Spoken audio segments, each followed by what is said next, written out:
the Twitter one.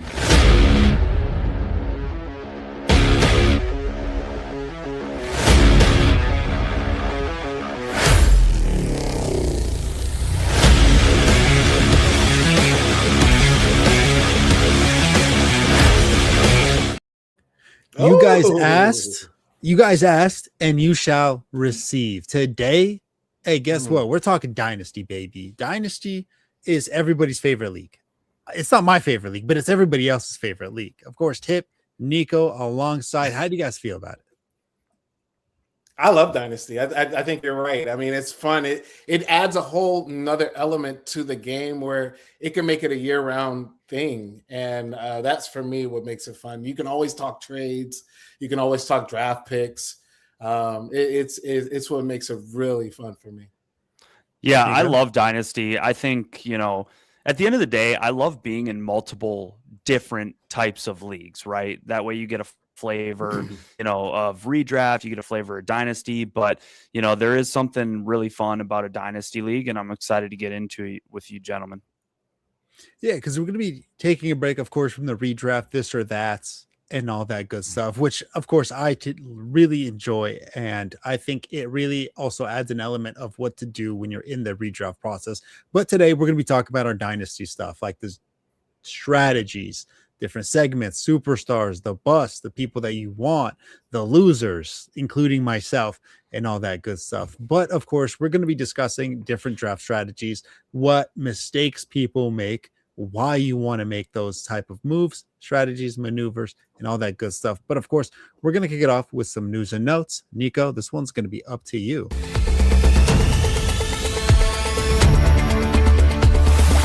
NFL headlines. Well, we stepped up to CNN. All right, gentlemen. Not bad, huh? All right, gentlemen. Well, I don't know if everyone's kind of taking time off here for the 4th of July or what, which, by the way, happy 4th of July to all you listeners out there. A few notes from the past week. According to Bills beat writer, Matt Perino, James Cook is to be used more in the passing game in 2026. I'll tell you what, James Cook, to me, if he can get involved in the passing game, which, he should have been getting involved all along, he could easily break fantasy football. He, to me, is one of the most efficient runners in the game, tied to a top offense. I mean, he was top 5 in yards per touch, explosive rating, breakaway runs, expected points added. And the only downfall that's honestly keeping him out of the consensus or outside of the top 5 in most draft formats right now is truly because he doesn't have that receiving upside. I mean, he averages about 40 targets a year. And if that ramps up even closer to something like 60, I mean, watch out. There is a problem, Nicho. And it's Ty Johnson. Ty Johnson gets catches. Last year he got 24. And that's a lot for a part-time player that he is. He's utilized there in the third downs mainly. But I think that as long as Ty Johnson's there, Ty Johnson's still going to get his, man. And last year, again, 24, I think he can probably get that again, maybe a little bit more. That's going to eat into what James Cook is doing. But I like that they're saying it. I like that they're talking about getting him in space, because that's what you're going to do to help keep his longevity, to keep his career going. So that's good news. That's what you want to hear. Him running in between the tackles. I'm not saying James Cook is not a big guy and he can't take the punishment, but he can't take the punishment. Like it's just going to happen. So I do like the fact that they're trying to get him creative ways of getting him the ball. So we'll see. I don't know. He thinks I'm over here worried about Ty Johnson. I'm not worried about Ty, but I'm saying Ty Johnson's going to. That's what I'm saying. He's going to be a factor in the pass game. Ty Johnson. James Cook, he's already a RB1, drafted in the top 10 in redraft leagues. Honestly, like he already has I already hold a high opinion about him. I don't really know how it can go any higher. This only verifies what I think is going to happen this year for him, and that's going to get those receptions, and he's just going to prove why he is an RB1 in fantasy football. Yeah, I mean, to me, it's the only thing in his profile right now that's missing. I mean, Yes. he's electric, he's efficient. He's just not on the level of CMC, how Tipp feels about Saquon this year when it comes to receiving upside. Like, that is truly been his one downfall. So yes, it's a very encouraging to hear that from a Bills beat reporter. Another news note here is Bucks NFL beat writer for the Tampa Bay Buccaneers, Rick Stroud. He joined the Bet MGM show, and he said he believes Bucky Irving and Kenneth Gainwell will be used interchangeably, with the Bucks going with the quote-unquote hot hand. They probably want to keep Bucky around 15 touches per game. I open the floor to you. This is not good for Bucky. I'm already so low on the Buccaneers running backs that this, like, they could say, oh, they're both going to get 30 touches a game. I would still be like, nah, I'm not touching either one of those. And this doesn't move me in either direction. So I'm still not touching either one of those. Tipp? Look, if you say Bucky Irving and 15 touches, as efficient as he is, I'm happy with that. It's just the issue again is how healthy can he stay? 15 touches, that is a lot for him. But I'm actually now I'm still going to go with Kenneth Gainwell because you can get him about 4 or 5 rounds later than you can Bucky Irving. But I think that this could close the gap a little bit more. Maybe Bucky Irving starts to go up, or Kenneth Gainwell starts to go. Like, it might close the gap a little bit more with this being said, because now you got the people who are going hard on Kenneth Gainwell. Like myself, I was like, man, I'm going to get him in all the leagues. I got him in the Scott Fish Bowl league that I was just in this last weekend. So it's like, yeah, this is the time to get Kenneth Gainwell, because the Bucky Irving thing is not going to stop. They're going to say all the great things in camp, but again, it's about longevity with him. Yeah, I'm actually kind of shocked that you feel that way. I think not necessarily about Kenneth Gainwell. I do agree with you there that, from a redraft standpoint, and I know today's a dynasty show, but I do agree that there's some value to be had there. I think for me, when I'm looking at, Bucky Irving and hearing that, they're going to ride a hot hand and, they're not necessarily going to give Bucky the bell cow work, which most people are feeling that that's not going to be the case anyways, but to hear it reiterated by someone, who is in the organization is definitely not something I would want to hear. But it's also something good to know prior to obviously redraft season. I just think Kenny G's no slouch, right? And he's going to primarily be used as a pass catcher. There's still Sean Tucker, who could take some goal line looks, while Bucky kind of lives between the 20s. He's someone that, at least for me, in redraft boards, he's definitely falling down. That said, keeping it dynasty focused, low key, I think the value's low, so it's a good opportunity to get some feelers out. The key number here is 15, around 15 touches for Bucky Irving. If he can get 15 touches, around 15 touches, that means anywhere from 12 to 17, because he might have some games where he might only get 12 touches, which again is not bad. And then he might have some games where he's feeling good. Coach is like, man, he's hot. He's got the hot hand. He might get 17, 18. Hell, he might even get 20 touches that game. He did it last year. He had a game where he almost had 30. I think he had close to 30 touches. So it's one of those things. Last year, I liked this.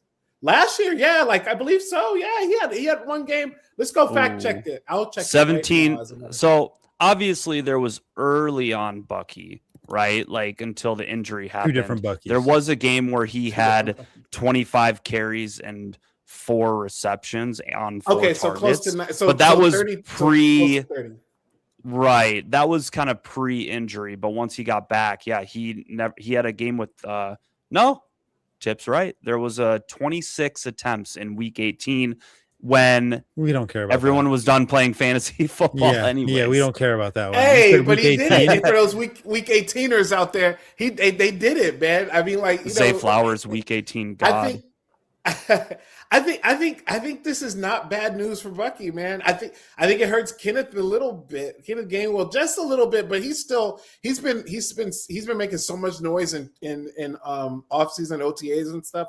I want to see if he can continue that noise in training camp into preseason. I'm really looking forward to seeing, because they're going to have to see what they can get out of both of these guys in the preseason. That's going to be a really key battle to watch.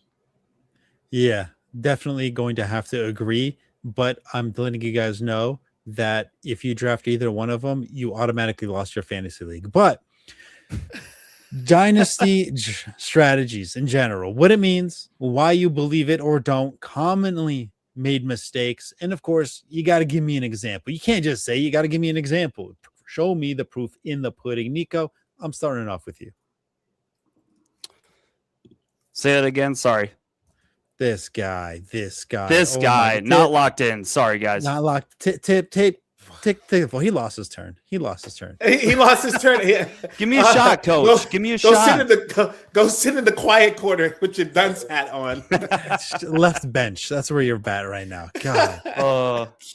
Oh my God. Okay. You know what? I'm gonna say it a little slower. Okay. I'm gonna say a little slower for you this time. Okay. Yeah. Dynasty draft strategies or strategies in general. What it means. Why you believe in it. Common mistakes other dynasty managers make. And then, of course, give me an example, a real life example, proof in the pudding. There you go. Look, this is what we I mean, well deserved. No, so for me, when I'm thinking about dynasty, one thing to me that I find as a common mistake is teams constantly stockpiling draft picks and players for the future. I mean, listen, if you're constantly building for the future, what does that do for your team in regards to being competitive on a consistent basis? It's really important to identify your team and how competitive you think they are in the moment, and then go from there. You don't want to live in, mediocrity like every Minnesota sports team. So like, sure, if you're a team that is older, maybe not competitive, engage with your league mates to build draft capital for an aging player. Look to trade guys like, Derrick Henry, Mike Evans, Christian McCaffrey, Devontae Adams. But at the same time, like, don't do so much of it that you put yourself in a situation where you end up having more draft picks than actual roster spots, and try to get a player in return who still has value, instead of, like, for example, 3 picks in an upcoming draft. Like, make it a younger player while still getting a pick. I mean, to me, like, that's the worst place to be, in my opinion, because then all of a sudden you're finishing in like 6th, 8th place with aging players and no elite assets. So the middle is where dynasty teams go to die. If you're not a real contender, do not manage your roster like one. Living in mediocrity. The Steelers, Minnesota. The Bears. Actually, the Bears are never really there. The Packers. I'm trying to think of like other teams that are just stuck. I'm surprised you haven't said my Raiders yet.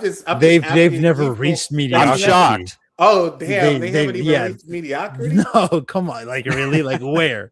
When? 2013, they hit mediocrity once for a little flash in the pan. We're gonna show you Derek Carr legacies. Derek Carr made a career out of that year. But Tipp, help us out here. Okay. Yeah, no, Nicho talked about, the future, that always mortgaging for the future, because that can turn into a vicious cycle. He's right. So instead, attempt to win this season, the season that you're in, mix it up with some really young players. We're going to talk about some young players later on, and particularly one of my players. But we're also going to talk about some players that aren't so young, who've been in the league a few years now. Mix it up with a little bit of both of those, because then you get the best of both worlds. You get guys who are about to be at their prime or in the middle of their prime, with guys who may be ascending later on in the next couple of years. So try to keep a healthy balance of that. Don't always try to go after the young players, because young players sometimes have a hard time finding the field and staying on the field consistently. So you always want to do that. So, the Derrick Henry approach, I have done some dynasty leagues because of where Derrick Henry can go, that I'm like, well, man, I've got 4 or 5 players that I can really, really build on, and I add Derrick Henry to that. Come on, it's easy. It's a no-brainer. Yeah, a mini example is that I was stuck in mediocrity and I had two choices: rebuild or trade my picks for an elite player. I traded my picks for Christian McCaffrey. He got hurt. I'm back in mediocrity. Let's go, baby. But what about last year? You know, yeah, it didn't. I think I had like CD Lamb. He got hurt. You know, I'm not gonna sit here and list you my roster, but everybody except him got hurt. Oh, also Brandon Ayuk did his thing. But that's a different story for another time. Anyway, I ended up with 101, so now I'm in rebuilding. But I mean, I think you guys have said it. You don't want to be stuck in mediocrity. You don't want to be the Steelers, but you also don't want to be the Raiders. You don't want to be stuck rebuilding for 15 years straight. How many times have the Raiders, hypothetically speaking, been in the top 5 picks of the draft? In the last 20 years, I would say it was about 90% of those. And you don't want to be doing that in Dynasty. There's people in my leagues that have been rebuilding since I joined the league. And the league has been reoccurring for about 7 years now, 6, 7. Every single one of those years, somebody has been stuck in that rebuilding phase. And at some point with $100 buy-in, like you just threw away $800 at some point. Like you have to think about it from that perspective. I think you should always go for the playoff push. I think that if you are in a contender, pull the Rams, F them picks, and just go for that player. I did it with CD Lamb. I did it with Christian McCaffrey. I have Josh Allen. And then, of course, all you got to do is just pick up after that one good player in the draft. That's all you need. One other good player. And then from there, your roster is locked and loaded. You hit playoffs. And then from there, is just anything happens at that point. You know, you just let your stars be stars. And I think, go ahead. So I have a question. So you're talking about players that you feel like will go deep into the season? Not necessarily. You're looking for elite players all the time. Of course, at every point, every fantasy, at any type of fantasy league, module, type, redraft, dynasty, 2QB, whatever. You're looking for elite players and you want elite players on your roster. And if you could sacrifice a pick, in my opinion, to get an elite player or somebody who will have an impact, not might have an impact, will have an impact, I say do it. I think I would rather have the known commodity than the unknown commodity, unless you are taking a top 3 overall pick and you need a running back. Then, okay, I'm willing to go for the safe unknown commodity because a running back typically will be a safe commodity rather than a wide receiver. Okay. Yeah, I mean, I was in a dynasty league where the manager made the decision to not necessarily tank, but like he knew that he wasn't winning and didn't like his roster, and he traded a lot of assets for future picks. He ended up getting himself to a point where he had too many picks, and he would be drafting in a, not a redraft, but a rookie draft. And then all of a sudden he would, either have to trade someone right away or like his roster size was too big. So I think moral of the story here is really just know where your team is at and make adjustments accordingly. And to Nader's point and Tipp's point as well, you can always play to win. And then when you get to that midway season of the point where you just, you don't see the proof in the pudding, you don't see the team being able to make a run, at that point you can look at selling and, building for the future. But the biggest thing that I've found is it's always impactful. And how I would rebuild without tanking is try to get a player in return as well as a pick instead of, say, multiple picks that next year or something like that. Mm-hmm. And I think another big thing is if you are trading for picks, right, you have to be weary of the draft spot that you might end up in that traded draft pick. Like if I'm trading, hypothetically speaking, CD Lamb for 2 first rounders, and I know the guy I'm getting the picks from is going to have a very competitive team, then those 2 picks are going to be near the end of the draft. They're going to pick 12. I'm not going to get CD Lamb value. Probably not. You probably are not going to get CD Lamb type of players in the end of the first round in a redraft league. So at that point, you have to ask yourself, is it worth it? Because realistically, in my opinion, it's not worth it. Now, if you are taking picks earlier in the round, then of course, the value changes. And at that point, it would be a lot worth it. So you also have to be wary of the other person's plans that you're trading with. Is he going for that push? Is he also stuck in mediocrity, and he might go either way? Or is he also in a bad spot who just really wants an elite player to build around? And from there, Nico, I what else think you got one for thing us? before we move on, I do think you brought up a very good point about knowing where that specific team is going to be drafting. At the same time, know your league rules. What if they do a snake where the 12 then like you pick back to back at the 12 spot, or does it revert to the person that won the league like 1 through 12 and then it goes back? So just make sure you know your league rules when you're trading for picks. That way you're not missing out on, like, in your mind thinking you get the 13th overall player, but instead you're really getting the 24th overall player if you're trading for a second round. So just know that, know your league rules. Mhm.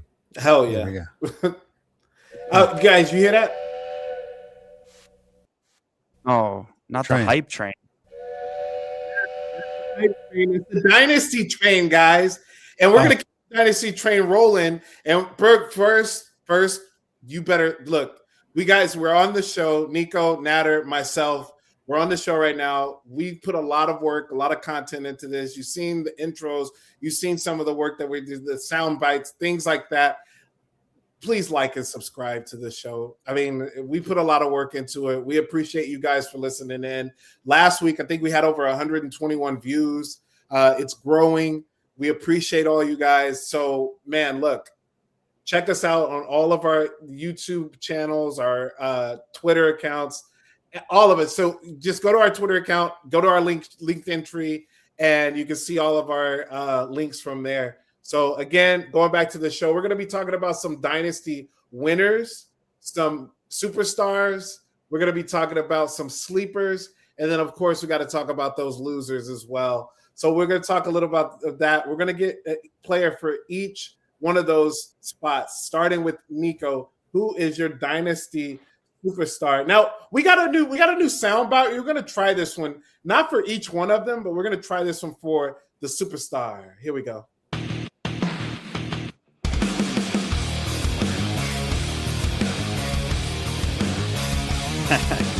A star is born. The star is born. So who's your star, Nico?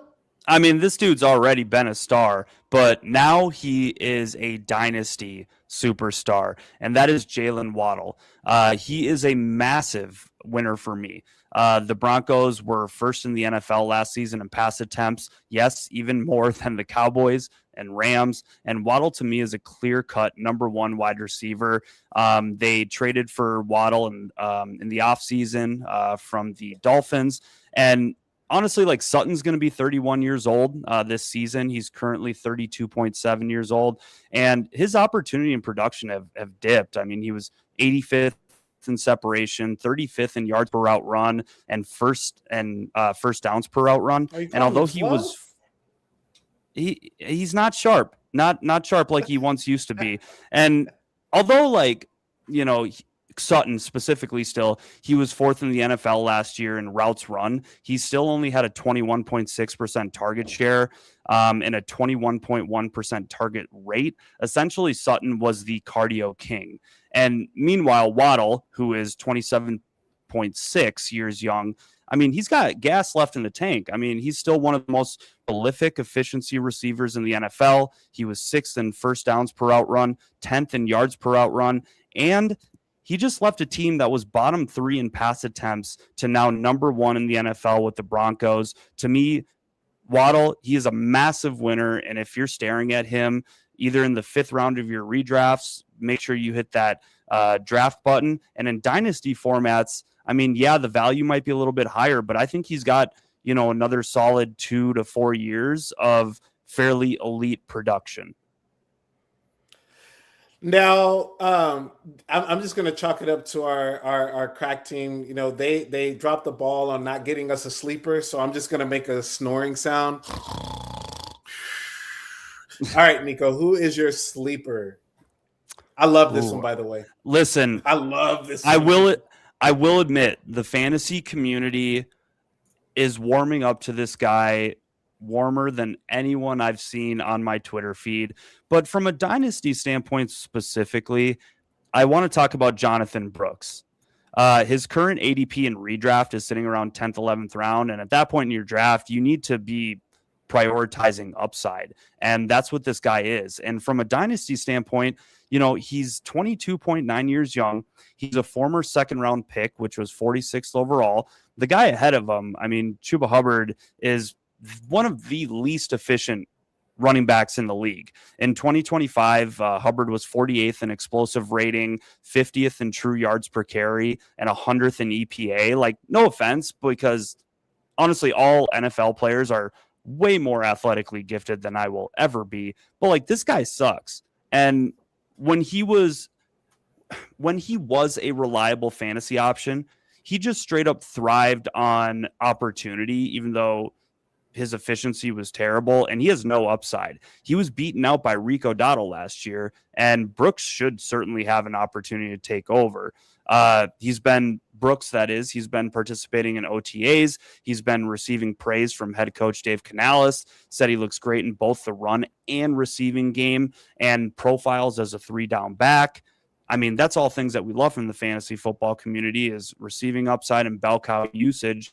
And you combine his still young age, draft value, and Hubbard's inefficiency, and to me, Brooks is a smash sleeper in all formats. His hype is getting real, but like last year, you probably could have traded a second, maybe a third-round pick for Brooks, and now I believe it would probably take a late first or an early second to get your hands on him.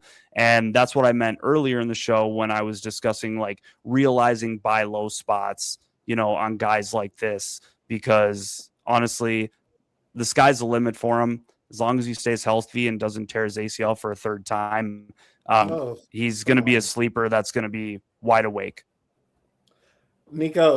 Nader, talk to us about Jonathan Brooks from your standpoint, because I really haven't heard your thoughts on him, because I know I'm right with Nico. I think that this is a prime spot to get him, especially if you're doing drafts like in the next week or over the weekend for 4th of July. Like, there's still people maybe sleeping on him, just not as much, but just a little bit. But go ahead, Nader. I love talking about the Carolina Panthers so much. We know about that. We know a lot of people are sleeping on the Panthers, and specifically Jonathan Brooks. I will be one of them. Mediocre talent, mediocre team, negative. Whoa, Nader, stop. Difficult division. I just don't see much to be like excited about on him. I just think that mediocre talent. Come on, dude. Waste a pick on him, then unfortunately you just have to lick your wounds on that one. If you want to waste a third to try to pick him up, then you just wasted a third in that. I don't know, like it just takes for him to succeed and for him to be relevant, in my opinion. Yeah, boo all you want, buddy, boo all you want. It hurts to be right all the time. For him to succeed, dude, it takes a scenario that isn't realistic in the near future for the Panthers. Positive game scripts, not realistic for their future. Solid offensive line, not realistic in the future. Competent it was way offensive better coordinating. Still, I wouldn't say fully in their future. I'm not even sold on their new head coach yet. I just don't want any part on that team, considering he's always going to have bad matchups, considering their division is pretty good against the run. I just don't see why I would want to waste my time investing in a player with low return. Do you feel that you don't like him because you think he's washed from the multiple ACL injuries, or is it more of a Carolina Panther thing for you?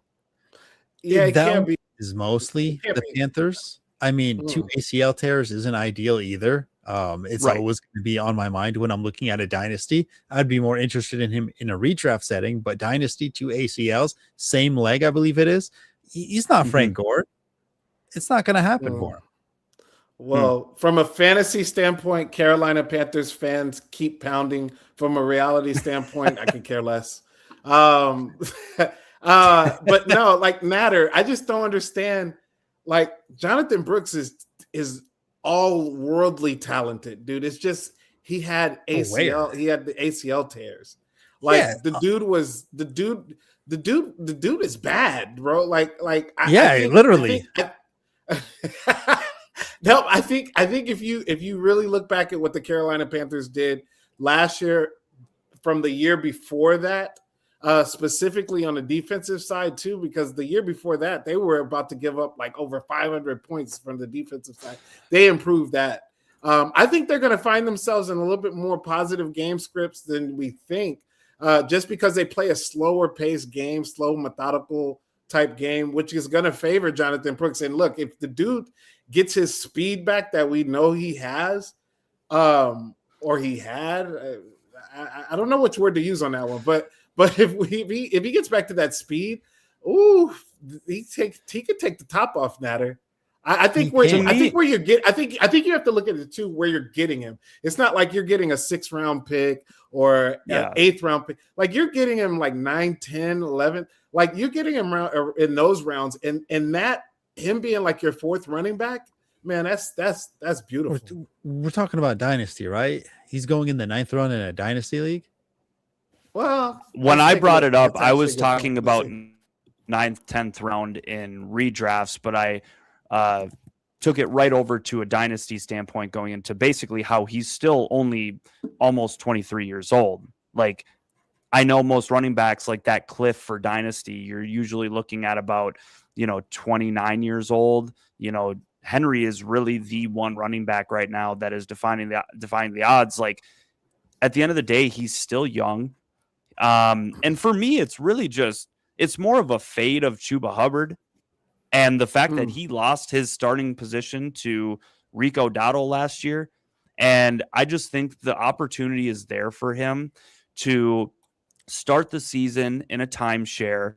But if he clearly showcases that he is more explosive, is more efficient, as the season goes on, I absolutely see a window of opportunity. And from a dynasty standpoint, he's still, like I said, 23 years old. Like he has the ability to be a reliable fantasy asset on your dynasty team for, the next 6 years.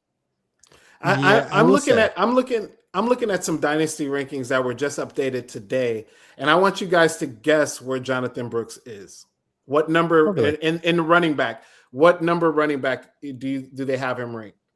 I'd probably put him like 24. Okay, you Nicho? And wait, what? You hate him and you say he's at 24? I'm gonna get him. Is that good? That doesn't sound that good, but to me that's RB2. That's RB2. You gotta think 12, 24, that sounds like a flex spot RB2. to me.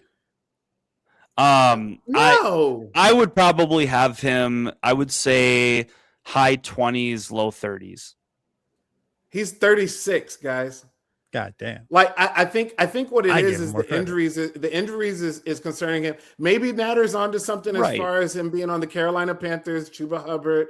They got Etienne's brother over there as well. So I mean, maybe there's some things to that, but I just think that talent wise, they've been waiting for this for the longest time, and with him being a 36 or a RB3 in Dynasty, I don't think that's a bad idea. But what I will say is this: you got a damn well sure hope that you got a damn well sure hope that if you get Jonathan Brooks, you're going to want to get somebody like another running back in that vicinity really quick. And there's not many. I'm looking at them right now. You're looking at people like Tyler Algier, Ja'Cory Koski-Merritt, Jordan Mason, Woody Marks, Jonah Coleman. It's not good. It's not good. I kind of like Jonah Coleman, but I'm still taking Brooks over all those guys. Now, if he was like 25, 26, I'd be much more concerned. Yeah. Yeah, okay. That's fair. Now, I will be fair and roundabout where if Chuba Hubbard does get phased out, then Jonathan Brooks is good value at his spot. I will say that. If he gets phased out, and that's my take. That's my take. Like, my take is I just don't think revolved around Chuba being so inefficient in a timeshare, and they clearly see that Brooks is more explosive, and they get to a point where that offense is so vanilla and it's so bland that they need to ride with players that are explosive. And Chuba, sure, he might be reliable. He's obviously been around. He's had a lot of opportunities in his time. But when I'm looking at upside, I see Jonathan Brooks. Didn't they just sign AJ Dillon? Quadzilla, Yeah, the homie. the homie out of Green Yeah, Bay. they did. Yeah, they But brought who's him worried in, but about like, him? you think I'm worried about him? He's like goal line back at best, 28 years old. Like, I don't see him as anything more than like a, hey, we're on the 5-yard line. Like, let's go. Yeah, but that also Not even that. Like hurts his value, doesn't it? One. That's like all the more reason to not want Jonathan Brooks. You guys I'm not remember all the worried about hype? AJ. Oh my God, he's got the biggest quads ever. Oh, I don't see how the linebackers could stop him. Dude is soft, bro. Like, Exactly. you can't be that big and soft. No. Oh my god. Well, anyways, All right, Nico, I'm going to talk go about third. my dynasty loser. And Wait, honest- wait. Before you do your loser or the burnt loser, we got to do our sound bite, Nico. Hold on, real quick. This is a burnt loser, Chris.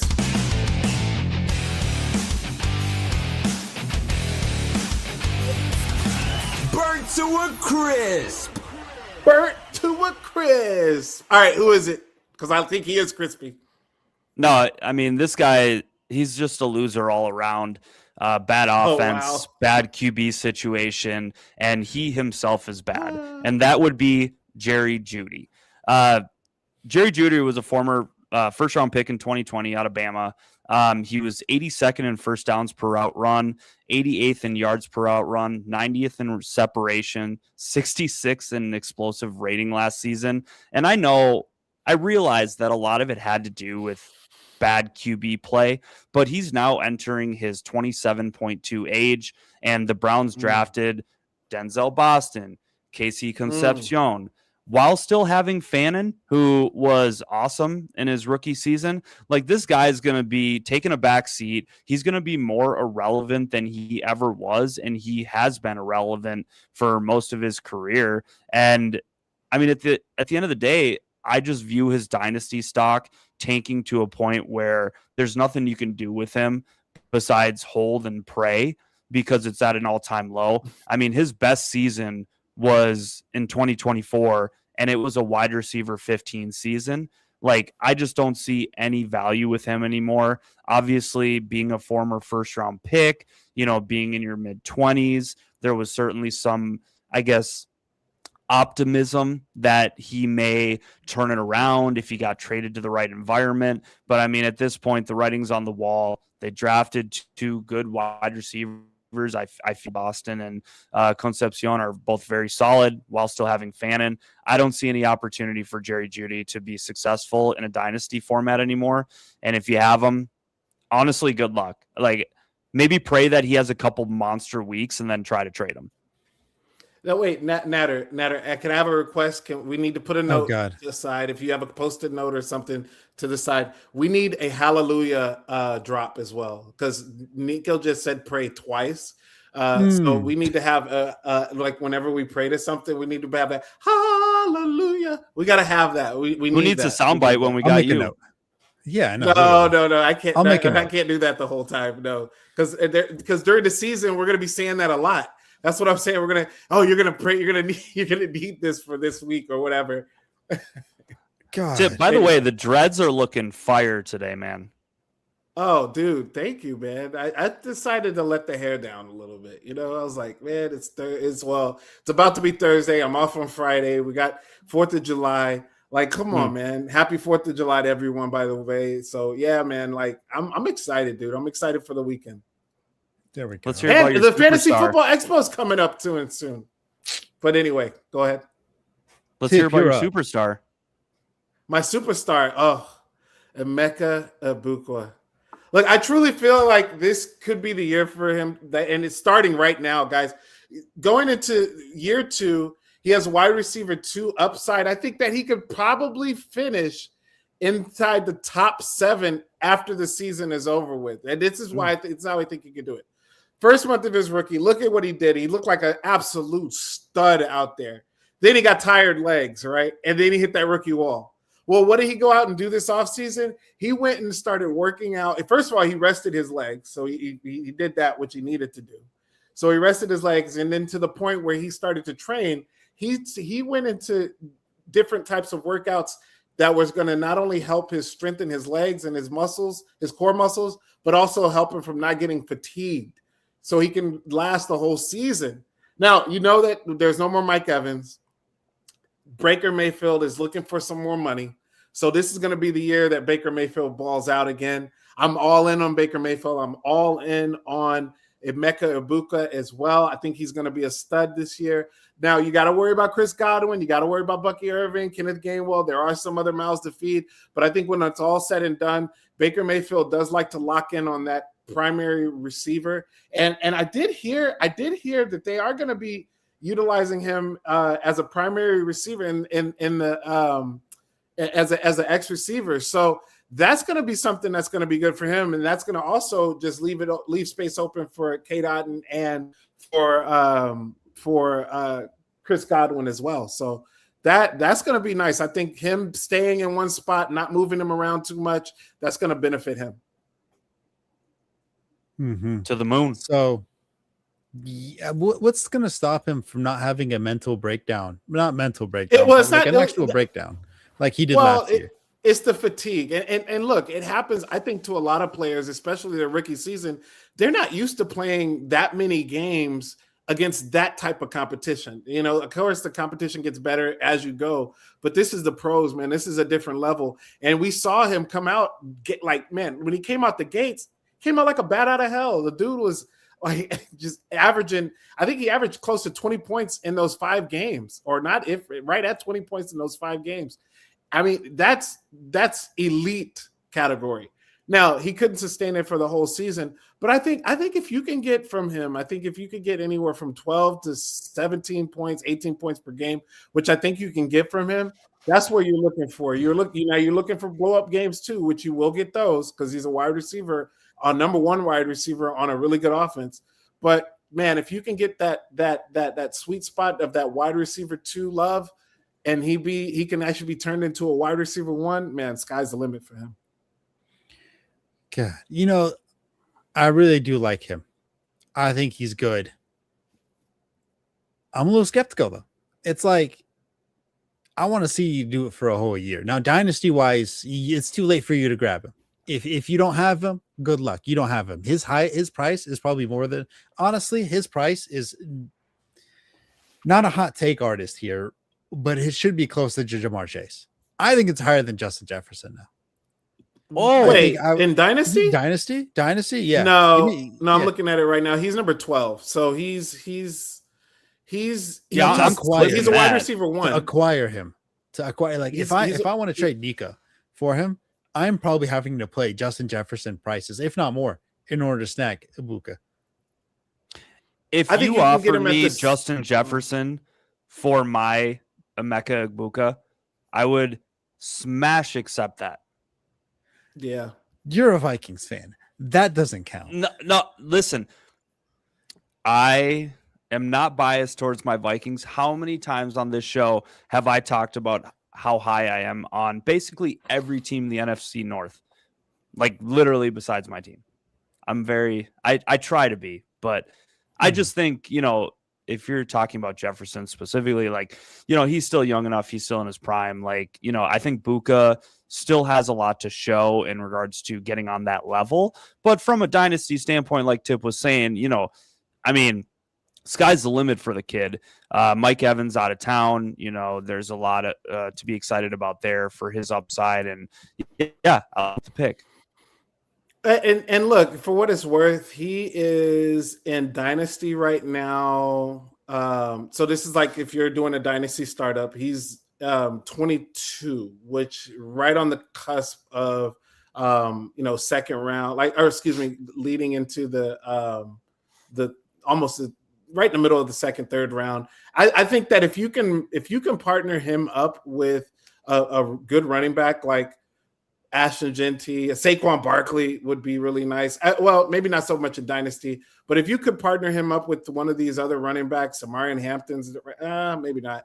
But I think that I wouldn't be mad at him being my number 1 wide receiver. I would be a little nervous. I'm not going to lie, but I think when it's all said and done, I would be satisfied with what he's able to output over the course of a full year 2. Now give us the sleeper. Oh, and we talked a little bit about Nico kept saying his name. I was like, damn, he keeps saying his name. And he was talking about his teammate, Jared Judy. It's Denzel Boston for me. I mean, just listen to the reports, guys. Like I mean, him. you watch the OTAs, rookie camp. This kid has a chip on his shoulder. He's hurt and he's taking it personally because he felt like he should have been a number one pick. He wasn't a number one pick. He was a number two or second round pick. Excuse me, not number one, a first round pick. And he's upset. And I just got to tell you right now, Nader, this is one of those situations where Denzel Boston is right now number 60, number 60 as far as wide receivers go in Dynasty. And I had to go back and look at that. I was like, what? That don't make sense. And I went back and looked at it again. And I'm sorry, and I looked at not at overall, not for wide receiver, overall. He was number 6. So I was like, that's insane. So you're telling me you're going to have to go with players like Jacoby Myers, Jaden Reed, Xavier Worthy. Like, I don't want, like, no, I want Denzel Boston over all those dudes. I don't want him. I want Denzel Boston. I don't want those other dudes. Don't even talk to those other dudes about me. I think Denzel Boston is going to be a absolute superstar.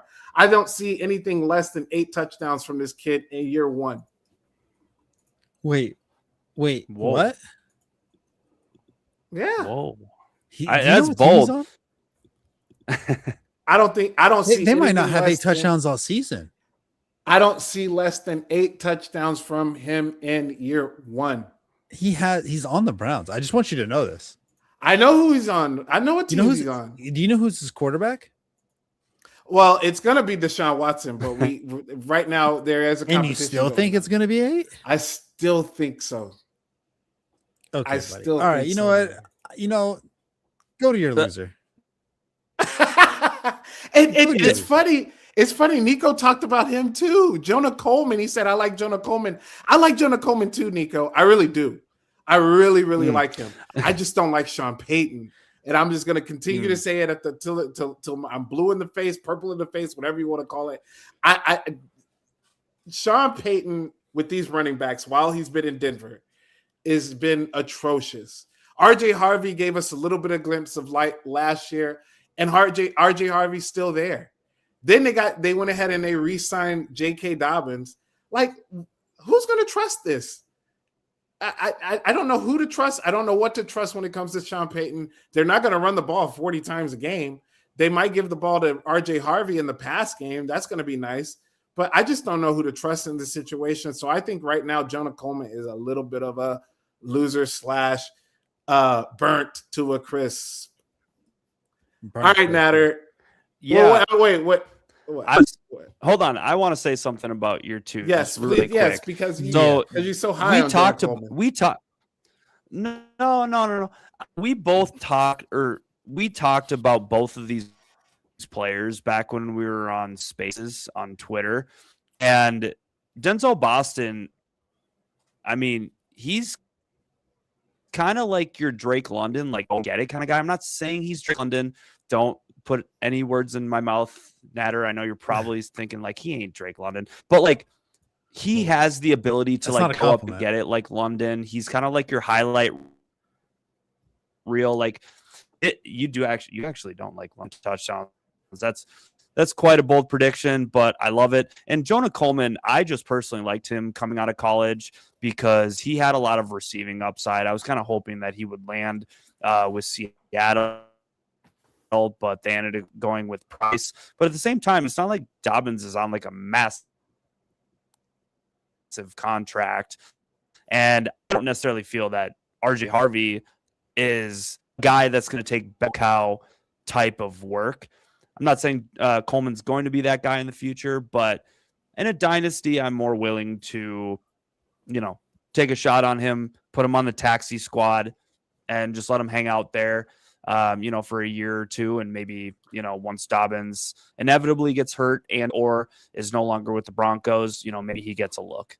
But I know how guys, I need to know your thoughts about Sean Payton, so I get it. Yeah. You know what? I need to clarify something real quick on Denzel Boston. So Denzel Boston in the Dynasty League is wide receiver 45. I'm going to tell you a few wide receivers that are being taken before him that I wouldn't want anything to do with this year or beyond. Devontae Adams is one of them. DK Metcalf is another one. Alec Pierce is being drafted above Denzel Boston. Even his own teammate, Casey Concepcion, which I get it. I mean, he is supposed to be the number one guy in that offense. But from what I've been hearing in camp, Denzel Boston has been balling out. And I've seen a few videos. The dude just looks like an absolute monster on the field, dude. Like, and I don't know. I always gravitate towards the bigger wide receivers for some reason, especially in fantasy. I always want to have one of those guys who's like 6'3", 6'4" on my team. I like to mix it up, but I always want to have one of those guys on my team, man. And I think that this kid can really raise some eyebrows in year one. Okay. All right, look, so Nader. So you're saying he's basically Drake London, like I said. Yeah, I mean, I'm not saying he's Drake London. I'm sorry. It's the same type of player. Like that's the ceiling. Yeah. I agree with that. It's not the floor. It's not the most likely. It's just the type of player. Jump ball, big dude. Go get it. But Nader's got some pretty interesting guys here. Let's talk about those three. All righty. I'm going to keep mine short and concise. Luther Burden. If you do not go and get him now, it's too late. Because his draft stock is just going to elevate to no end at this point. He is in this perfect situation that you want your wide receiver in to succeed. Now, Luther Burden has got a gunslinger quarterback. Check. Gunslinger offensive coordinator. Check. Semi-decent offensive line. Check. Mediocre run game. Enough to keep the defense honest, but not enough to be the focal point of the team. Check. Okay, now, do you have the ability to get open down the field? Check. At this point, what is missing for him to succeed now is just him being on the Bears at that point. And sometimes it just happens when you're on the Bears that you do Bears things. But right now, Luther Burden is at his lowest value that he will ever be in his fantasy career until he tails off at the end of it. He is going to be a superstar that we're going to be talking about for years on end. Always talking about plugging him into the lineups, always talking about drafting him in the higher echelon rounds. And because of that, he is now the superstar that he needs to be addressed as. I like the Luther Burden. I do. And I think a couple of months ago, a lot of people were the Luther Burden train, the hype train. It was everybody was all aboard, and then it kind of died down a little bit. So I think you're right. This is the time where you can actually probably take a little bit more advantage of it, because I think sky's the limit for him. Yeah, and the problem is he's still not cheap. Like, I would probably pay close to a first rounder. I probably would pay a dynasty first rounder for Luther Burden. I would be okay with that and feel pretty comfortable with that, knowing that next year or 2 years from now, it'll be 2 first rounders if you were going to trade away from him. Mm-hmm. My sleeper, Tutu Atwell. Just for the sole reason of somebody's got to do it over there. And in Carolina, like, who else is, I mean, not Carolina, sorry, the Dolphins, it might as well be Carolina. Like, who else is going to do it? I was like, there? bro, like, he ain't with the Panthers. Yeah, I know. Someone's got to do it over there at the Dolphins. Like, why not him at this point? Like, he was semi-successful on the Rams, not fantasy relevant, but he was a decent NFL piece. He's only 26 years old. He still has a career ahead of him. And because he wasn't used that often, he doesn't have that wear and tear that you would kind of expect a 26-year-old to have. He has the ability to beat man coverage. He has the NFL experience that nobody else on those wide receivers really have. And it's like, as a sleeper, why not go for him? He is a perfect shot in the dark. He's a perfect go after and see how it goes. Because if you have to cut bait on him, it's not an expensive cut. Like, you don't lose your year because you had to cut Tutu Atwell or keep him off your team. There's no reason for you to not take a stab at him, because what are you losing? But also, what do you have to gain? This is one of those rare instances in fantasy where your cost is low and your reward is high. And there's not too many of those opportunities in Dynasty, in my personal opinion. Any thoughts before I move on to the loser, or I mean the Raider? I mean, that Tutu Atwell is like a super deep sleeper, like a Rip Van Winkle type sleeper. But I mean, yeah, that's cool. That was kind of the point of the segment, right? I mean, yeah. Listen, we know him as a deep threat. Hibernate ass. it's not like the Dolphins, have that much competition. No, he's right. He's it's right a about deep that. take. I can respect it. It's a deep take. It's a deep sleeper. Yeah. Like they're snoozing, like Yeah. coma. Yeah. Hibernating was correct. Like the bear in hibernation right now. That is that take. But I like Ah. the bold call. Yes, bold. I mean, it's like it's like stacking your quarterback with your wide receiver. When you can have an inexpensive stack that produces fantasy points that only elevates your team, obviously. And if it doesn't work out, it's easy to move off of. Anyway, now for the loser.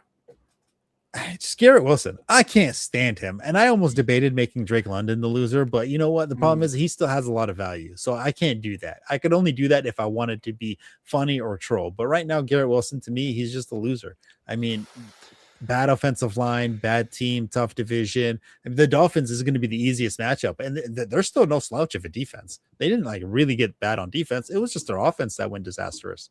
I like it for the price that you have to pay to get a Garrett Wilson isn't worth the reward. And because of that, as Tipp disconnects, it makes it so it's not worth it to be able to go after a Garrett Wilson type player. To me, it's not worth it to keep a Garrett Wilson type player.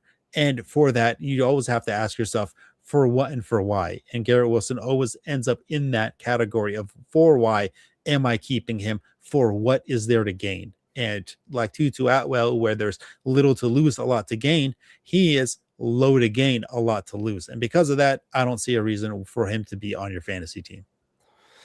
Yeah, it's one of those things with Garrett Wilson where,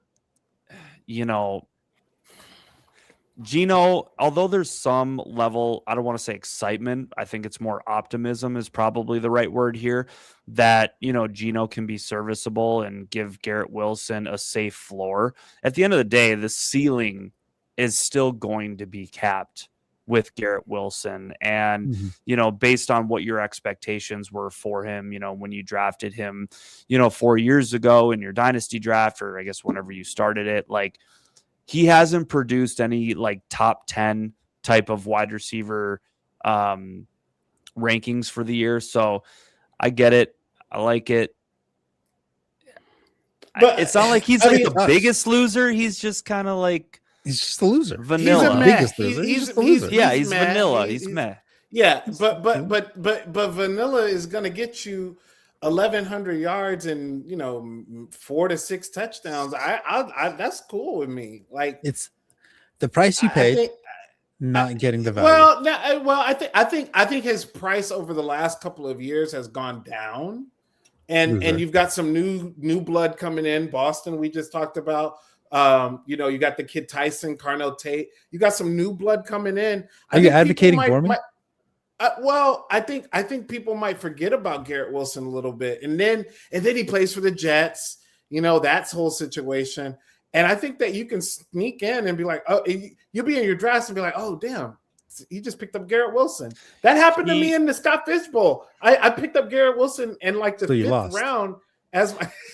It was the other thing too. Round as, I mean that happens. He also signed that 4-year contract extension through 2031. So, presumably the Jets will not be great. They'll have a top pick. The 2028 draft class is pretty good, at least forecasted to be pretty good for quarterbacks. But then again, you're going through the motion of a rookie quarterback, and it's kind of like now all of a sudden he's 28, 27. Like, obviously he can, still get traded or something like that, but I hear you on that. Yeah, it's just like you paid a first rounder for him, in my opinion, probably a higher echelon first rounder. You haven't gotten close to that value back, and if you wanted to get rid of him, you probably wouldn't get close to that value back regardless, unless somebody really wanted to bite on it. But people don't trade. Not bragging. I'm not bragging. You're bragging. I'm not here to do that. But yeah, you don't have in the Scott Fish Bowl, I got Puka Nacua, Chris Olave, Garrett Wilson's my number 3 wide receiver, and I'm loving that because I'm thinking to myself, damn, if Garrett Wilson can turn into a number 2 and Chris Olave can be a borderline 1, we already know Puka healthy. You know what he can do. Like that man. I'm fine with that as your wide receiver 3, and especially in redraft. But remember, Tip, talking We're dynasty. talking dynasty. We're Talking dynasty, buddy. Talking Talking dynasty. And I think in First Olave's dynasty, gonna I have think a he still concussion falls week a little 3. bit. Yeah.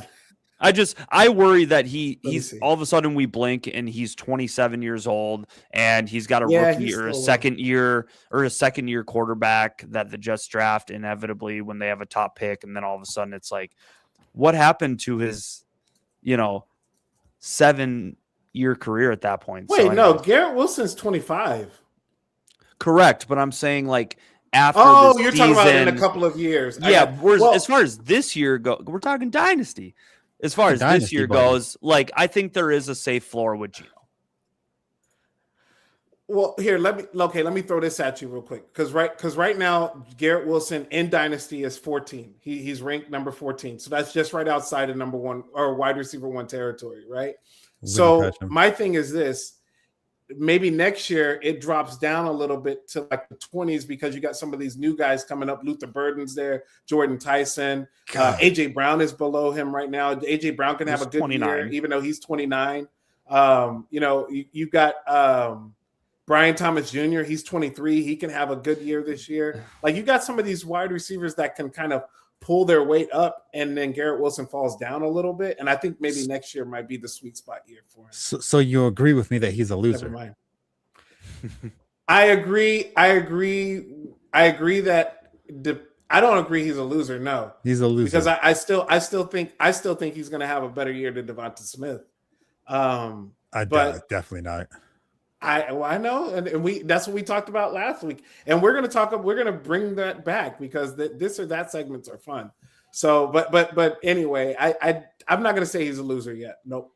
Basically, what Tipp did is he called him a loser, but with extra steps. So we're going to segue into the final segment, and this one we're going to keep it short and concise before we rock out of the show. And of course, when we are discussing the differences between Dynasty and Redraft, there are a lot, but maybe not as many as you think. And the biggest one is going to be the future longevity of the player's talent and skill level, allowing him to be successful on a fantasy football team. Like, for example, right now, Derrick Henry, while he is an elite redraft running back, Dynasty, he's going to produce fantasy points for you, of course, but you're not building your team around him for the future. As J-So knows, these guys looking good. Shit. Thanks, buddy. It's not me, though. I'm not doing the heavy lifting in this one. But that being said, somebody like him, Derrick Henry, you can't build your team around him. You're looking for him as a putting you over the top piece rather than a foundational piece. Somebody like, what Nicho said, Justin Jefferson, he would like him as a foundational piece. Me, I'm going Luther Burden as a foundational piece, so on and so forth, as the players we talked about earlier on in the episode. Now, Nicho, you're going to start it off first. Who is a player who has maybe lower or higher ADP average in redraft with a significant difference in Dynasty? Yeah, for me, it's Trevion Henderson. I think from a redraft standpoint, you still have Ramondre Stevenson in the picture, but from a dynasty standpoint, Ramondre is 28 years old. We mentioned it earlier, 29 or 30 is typically the fall off point for most running backs besides the king. So I think, long story short, Trevion Henderson can get the keys to the kingdom if he doesn't take over this year, in the next year, maybe 2 at most. So I think he could be a league winner running back for you down the stretch. Honorable mention, I'm going to just mention Travis Hunter and Rashee Rice. Travis Hunter, dynasty, take a shot, see what happens. Rashee Rice, redraft, yes. Dynasty, sell.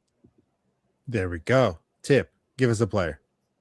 Yeah, I like Jordan Tyson, excuse me. A bright future ahead of him. Brighter than we might think, man. Right now, the injuries are the thing that are scaring people. I get it. I understand. But he's going into a Kellen Moore offense. And one thing I will say, looking back at some of his college career, especially this, I'm not a big ADOT guy. I research it, but I don't like to talk too much about it. But I will talk about it in this instance because in his 3-year career, I'm going to count 2023 because that was the year he got hurt. But he averaged, his ADOT was 13.7. And usually a really good ADOT is going to be in the 12s or higher. So look out for that. He's going to be a deep threat in this offense. And this offense needs a guy like that.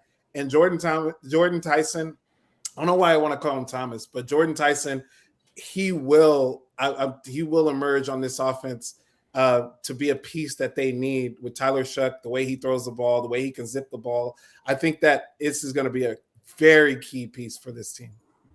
There we go. Now, I'm going to keep it really short and sweet. Jacoby Myers. In redraft last year, he was practically a league winner to finish out the season. Now, you're not building a team around Jacoby Myers. So we'll keep it short, keep it concise. But other than that, hey, that's going to wrap up this episode. Of course, next week, we're going to be talking about our best ball league. And of course, when we're going to set the date, we're going to do some more this or that, compare the players and their ADPs to decide who you're going to be drafting in that specific spot to make sure you have the most elevated of offenses, or I should say fantasy teams. But other than that, hey, make sure to make sure to hit that comment button and let us know what you think of the show down below. But and of course, follow the socials at our fantasy football space on Twitter, so on and so forth. But other than that, hey, do you guys have a closing statement? I got nothing. Nicho? Have a great 4th, everyone. Thanks for There we tuning go. in. Link in bio for the link tree to follow us on all our socials. There we go. Good luck, everybody. Later.